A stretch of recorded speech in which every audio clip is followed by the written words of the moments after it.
Covid మహమ్మారి ప్రపంచాన్ని గడగడలాంచింది. COVID-19 పేరుతో అప్పటి నుంచి కోవిడ్ వస్తుందని చెప్పేసి చాలామంది ప్రజలు కూడా అంటే మృత్యువాత పడ్డ సందర్భాలు చూసాము.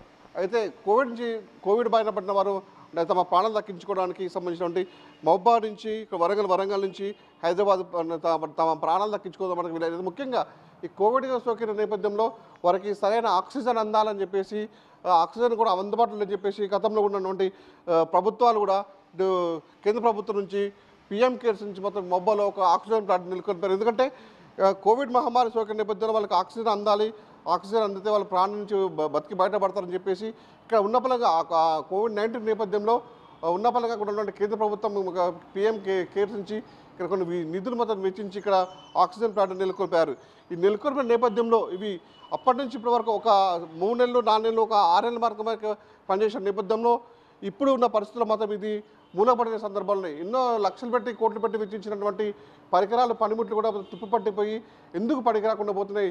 మహబూబాబాద్ జిల్లా వ్యాప్తంగా చూసుకుంటే అనేక మంది వందలాది మంది రోగులు మాత్రం నిత్యము ప్రభుత్వ హాస్పిటల్ ఇక్కడికి వచ్చి సంబంధించినటువంటి వైద్య సదుపాయాల కోసం వచ్చిన నేపథ్యంలో ఇక్కడ ఆక్సిజన్ అందక వరంగల్ నుంచి హైదరాబాద్ ఆక్సిజన్ పెట్టుకొని పోతున్న సందర్భంలో మనం గమనిస్తున్నప్పుడు విజువల్ చూసుకోవచ్చు.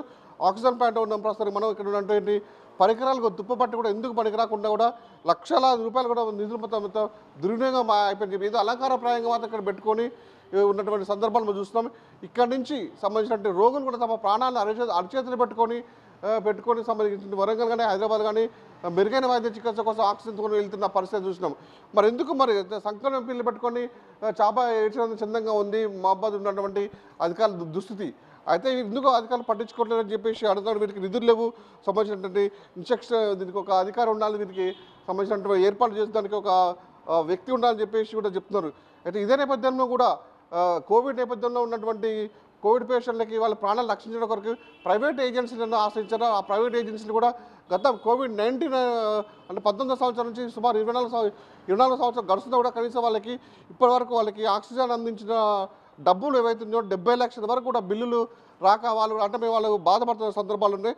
అంటే కోవిడ్ పేషెంట్స్కి మేము ప్రాణం అందించాము, ఆయన కూడా ఇప్పుడు మా డబ్బులు చెల్లించడంలో మా ప్రాణంలో పోయేటట్టున్నాయి. కనీసం ఎన్నిసార్లు కూడా గత ప్రభుత్వంలో ఉన్నటువంటి వైద్య ఆరోగ్య శాఖ మంత్రి హరీష్ రావు గారికి ఎన్నో వినియోగించుకున్నా, కలెక్టర్ వినియోగించుకున్నా కనీసం పట్టించిన పాపాల పోలే అని చెప్పేసి మొత్తం కూడా వాళ్ళు ప్రైవేట్ ఏజెన్సీ తర్వాత అంటే ఆలోచించిన పరిస్థితి ఉంది.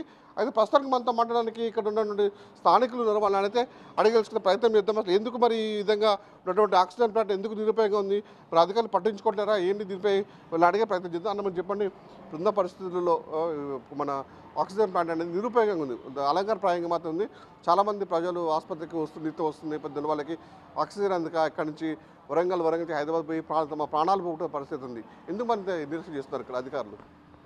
మహబూబాబాద్ జిల్లా కేంద్రంలో నిత్యం వేలాది మంది ప్రజలు ఈ ప్రాంతం మహబూబాబాద్ జిల్లా కేంద్రంలో ఉన్నటువంటి ప్రభుత్వ ఆసుపత్రికి వస్తున్న సందర్భంలో చాలామంది గతంలో మన కోవిడ్ పేర వేలాది మంది ఇక్కడనే ఆక్సిజన్ అందక మరణించినారు. గత ప్రభుత్వాలు ఇక్కడ దీనికి సంబంధించి ఆక్సిజన్ ప్లాంట్ ఏర్పాటు చేశాయి. అప్పటి నుంచి ఇది నిరుపయోగం ఉండడం వల్ల ఇక్కడ ఉన్నటువంటి పేషెంట్లకు సరైన సౌకర్యాలు అదేవిధంగా ఆక్సిజన్ అందక చాలామంది ఇప్పుడున్నటువంటి వరంగల్ అయినా ఖమ్మం అయినా హైదరాబాద్ అయినా వేరే ప్రాంతాలకు పోతున్న సందర్భంలో వేలాది రూపాయలు లక్షలాది రూపాయలు పెట్టలేక ప్రజలు మధ్యలోనే ప్రాణాలు పోతున్నాయి.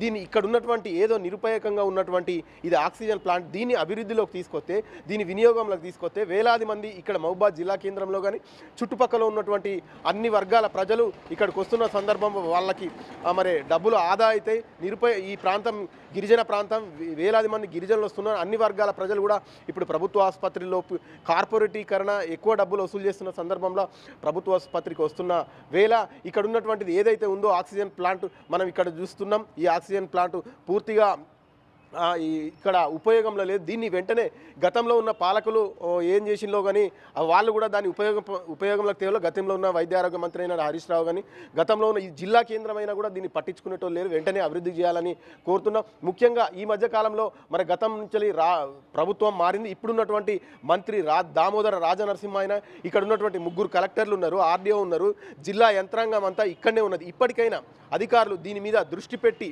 ఇక్కడ ఉన్నటువంటి ఏదైతే ఉన్నదో ఈ ఆక్సిజన్ ప్లాంట్ అభివృద్ధులు తీసుకొస్తే వేలాది మంది ప్రజలకు మరి ప్రాణం మనం ఈ ప్రాంతం నుంచి ఇచ్చిన వాళ్ళమైతాం. అదేవిధంగా నిరుపేదలు, గిరిజనులు, దళితులు ఉన్న ఈ ప్రాంతంలో ఎక్కువ మంది డబ్బులు కూడా ఆదైతే కార్పొరేట్ హాస్పిటల్లో హైదరాబాద్, వరంగల్లో పోలేకపోయి ఇబ్బందులు పడుతున్నాయి. కాబట్టి వెంటనే నిరుపేదలోకి తేవాలని కోరుతున్నాం. అదేవిధంగా ఇక్కడ ఉన్నటువంటి కిడ్నీ పేషెంట్లకు కూడా డయాలసిస్ ఏదైతే ఉందో దాన్ని కూడా సెంటర్ను ప్రారంభిస్తుంటే వేలాది మందికి మరి ఆరోగ్యాన్ని కాపాడిన వాళ్ళం అవుతామని ఇప్పుడున్న కొత్తగా వచ్చినటువంటి కాంగ్రెస్ ప్రభుత్వం అయినా దీని గురించి ఆలోచించి వెంటనే ఈ ఆక్సిజన్ ప్లాంట్ను అభివృద్ధిలోకి తీసుకురావాలని కోరుతాం. మనతో మాట్లాడడానికి ఇంకో అంటే స్థానికులు అడిగేస్తారు. మీరు చెప్పండి, వృద్ధ పరిస్థితులలో అంటే ప్రైవేట్ కూడా ఆశ్రయించిన నేపథ్యంలో కూడా వాళ్ళు ₹1,00,000 కూడా ఇంకా మాకు బిల్లులు అని చెప్తున్నారు. వాళ్ళు కొన్ని నెలలు కూడా వాళ్ళు బంద్ చేస్తామని చెప్తున్నారు. వాళ్ళు బంద్ చేస్తే ఇది బంద్ అవుతుంది, అక్కడ అది బంద్ అవుతుంది. పరిస్థితి ఏ విధంగా ఉండబోతుంది అసలు? మరి పిఎం కేర్ వారి ఆధ్వర్యంలో ఇది నిర్వహించడం జరిగింది. 2021 సంవత్సరంలో ఇది నిర్వహించడం జరిగింది. ఎందుకనగా కరోనా మహమ్మారి ఈ పేద ప్రజలను కానీ ఇంకా ఉన్న ఎవరైనా బడుగు బలైన వర్గాలకు ఆక్సిజన్ అందక అనేక ఇబ్బందులు పడుతుంటే ఈ కేంద్ర ప్రభుత్వం ఇది ఏర్పాటు చేయాలని చెప్పి ఏర్పాటు చేయడం జరిగింది. మరి ఈరోజు మహబూబాద్ కేంద్రంలో ఉన్నటువంటి మరి జనరల్ హాస్పిటల్ అంటే మెడికల్ కాలేజీకి అనుసంధానంగా ఉంటుంది. 330 బెడ్స్ ఉన్నటువంటి ఈ హాస్పిటల్లో ఎంతమంది రోగులు వస్తారు. మరి జిల్లా కేంద్రం అంటే ఇటు చుట్టూ 40 కిలోమీటర్ల దూరంలో ఉన్నటువంటి తొర్రూరు, పెద్దవంగర, ఇటు మొదలు పెడితే ఆదివాసీ ప్రాంతాలైనటువంటి పెద్దగూడూరు, కొత్తగూడ, వివిధ అంటే అక్షరాత జ్ఞానం లేని వాళ్ళు చాలా దూరం నుంచి వచ్చి ఇక్కడ ఉంటారు. కాబట్టి అక్కడ ఆక్సిజన్ అందక వాళ్ళు అనేక ఇబ్బందులు పడుతున్నారు. నేను స్వతహాగా చూసిందంటే బయట నుంచి సిలిండర్లు తెచ్చిడు ఇవన్నీ పెట్టుకున్నాడు కూడా చూసినాను. కొన్ని సందర్భాల్లో నేను సూపరింటెండెంట్ గారితో కూడా మాట్లాడడం జరిగింది. కానీ ఏం చేయాలి, అది ఖరాబ్ అయిందంటే ఇది నామమాత్రం పెట్టినప్పుడు ఏంటంటే ఒక 3 నెలలు నడిచింది. 3 నెలల తర్వాత దీన్ని పట్టించుకున్న పాపాన లేదు, అసలు దీన్ని తాళం తీసులేదు, ఏం లేదు. ఇప్పుడు చూడొచ్చు అపరిశుభ్రంగా ఉంది. మరి ఈ రోడ్డు ఎమ్మటి మరి ప్రజాప్రతినిధులు పోతారు, మరి అధికారులు పోతారు, అందరూ పోతారు. మరి దీన్ని కన్నెత్తి చూసిన పాపం లేదు. మరి ఇది పేద ప్రజలకు అందదా ఈ రోజు దాకా అర్థం కాని పరిస్థితి. మరి జిల్లా కలెక్టర్ గారు ఈ మధ్యకాలంలో గవర్నమెంట్ ఆసుపత్రిని విజిట్ చేయడం జరిగింది. మరి జిల్లా కలెక్టర్ గారికి మరి సూపరింటెండెంట్ గారు మరి దీని గురించి ఎందుకు విశ్లేషించలేకపోయిళ్ళు, మరి సూపరింటెండెంట్ గారు కూడా దీని మీద ఎందుకు చొరవ చూపలేకపోతారు. మరి ఈరోజు పేద ప్రజలకు అందాల్సిన ఈ ఆక్సిజన్ ప్లాంట్ను నామమాత్రంగా 3 నెలలు నడిచింది. మరి ఇన్ని వేల కోట్ల రూపాయలు పెట్టి ఈరోజు పట్టణ నడిబొడ్డున మరి పెట్టడం జరిగింది. ఇది జనరల్ హాస్పిటల్ 330 బెడ్లు అంటే అర్థం చేసుకోవాల్సిన పరిస్థితి ఉంది. ఈరోజు ప్రజలు కూడా మరి ప్రజాప్రతినిధులు మరి ఎమ్మెల్యే గారు కూడా స్పందించాల్సిన అవసరం ఉంది దీని మీద. ఎందుకంటే ఈరోజు ప్రజాపాలన అంటే ప్రజలు ఎన్నుకున్నటువంటి ప్రభుత్వం అన్నారు కాబట్టి కనీసం దయచేసి గౌరవ పెద్దలు ఎమ్మెల్యే గారు స్పందించాలి. అదేవిధంగా జిల్లా కలెక్టర్ గారు దీన్ని విజిట్ చేయాలి. విజిట్ చేసి దీనికి మరమ్మతులు అన్నీ చేసి వెంటనే ఉపయోగంలో తేవాలని ఈరోజు నేను మహబూబాద్ వాసిగా నేను కోరుతున్నాను. ముచ్చటగా 3 నెలలు నడిచినటువంటి ఈ ఆక్సిజన్ ప్లాంట్ మాత్రం సంబంధించినటువంటి సూపరింటెండెంట్ శ్రీనివాసరావు వ్యక్తి మాత్రం వివరణ కోరగా అంటే త్వరలోనే దీన్ని సంబంధించినటువంటి కొన్ని కరెంటు వసతులు అయితేనే మిగతా పరికరాలు కొంత అపరిశుభ్రంగా ఉన్న వీటిని కొంచెం బాగు చేసి కూడా త్వరలోనే దీన్ని ప్రజలకు అందుబాటులోకి తీసుకోవాలని చెప్పిన పరిస్థితి ఉంది. ఇది ఇక్కడ పరిస్థితి. వీడియోతో మధు బిగ్ టీవీ, మహబూబాబాద్.